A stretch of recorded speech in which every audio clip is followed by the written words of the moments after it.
fellow inquirers. Good morning. This is actually a first of hopefully a series of conversations.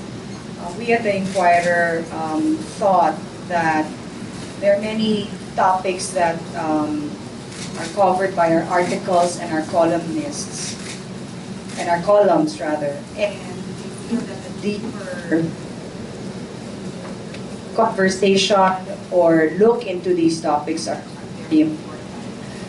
I think it's only then that we have a greater understanding of these important events that we can actually develop and nurture our passions for change.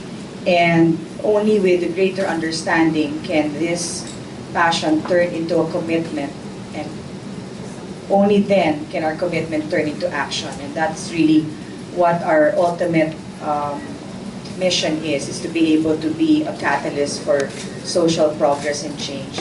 We're very happy and honored that our columnist, Shell, has broken ground, so to speak, and be able to talk about this very important topic.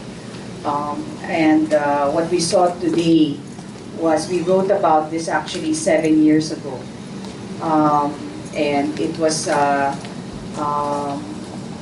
really very jolting to see that in some ways some things have not changed. And again, that's the reason why we want to have more conversation to be able to discuss again the drive and the commitment for change. We're very happy that part of this conversation is really with our readers. Welcome, and we look forward to engaging you in this conversation. So thank you for joining us, and let's have a good conversation. Thank you so much, Raul. And I'd like, of course, to greet our boss, President Sandy Romualdez. Friends, fellow inquirers, I like that term. Good morning to you all. President keeps talking about reforming the mechanism, improving the system and all that. And of course, we've heard that song before, unfortunately. Not that I don't trust the President, but I don't trust that mechanism at all of putting money in the hands of legislators in effect. What is the supposed rationale for the pork barrel? And I use pork rather than just PIDA, meaning what is the rationale of giving legislators discretion over identifying, even if they just identify projects, not execute them anymore? The President justifies it early on, before he actually gave in and decided to abolish the PIDA. He said, this mechanism enables your representatives to identify projects for your communities that your local government units cannot afford. In other words, kulang yung IRA to respond to all the needs. And of course, LGUs also tend to complain, kulang yung IRA nila. So, yun ang rationale, or that is the way they were rationalizing the need for this. First of all, the point of the President that kailangan kasi talaga madagdagan yung IRA. The size of the LGU's IRA, to my mind, need not be a binding constraint. After all, so that you need the lawmakers to step in with additional budgets that, of course, are given to them. Why? Because meron naman tayong mekanismo for the national land government agencies to still provide budgets to the needs of local communities. And we have good mechanisms for doing that. And these are very consultative budget mechanisms that are in place by law. Number one, regional development councils, wherein there's non-government participation, both private business sector and civil society sector. And some RDCs are very dynamic because of their non-government members. At the local level, the local government code mandates lahat ng level of local government, from provincial down to barangay, are supposed to have also a multi-stakeholder local development council, wherein merong non-government representatives then.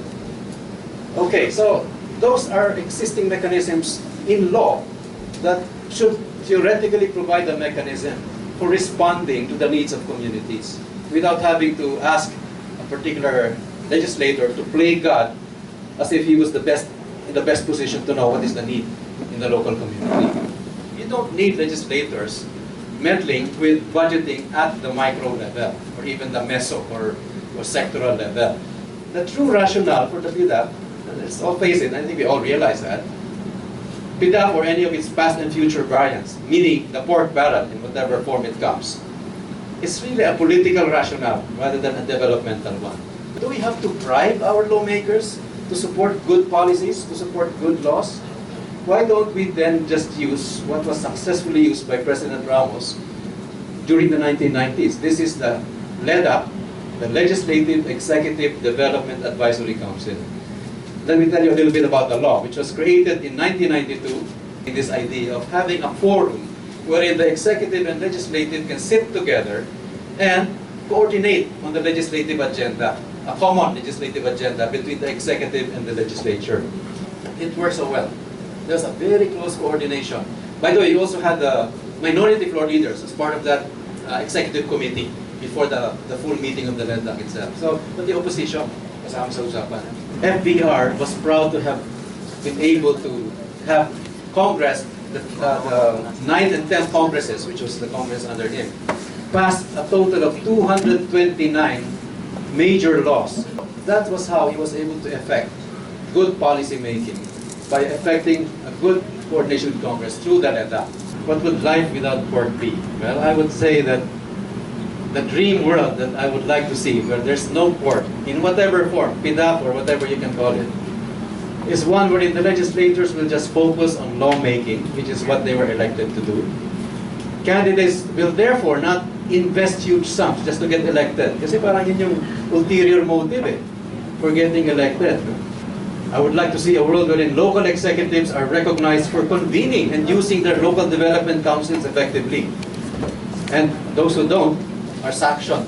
And then in this dream world, national and local budgets would be drawn up with citizen participation through this BUB mechanism, through the intervention or participation of RDCs and LDCs, and through this community-driven development approach, which is in our country known as the Kalahi-Sins approach of downloading resources directly to the communities who determine their own problems and determine the cure for their problems. You give them the money to address those problems.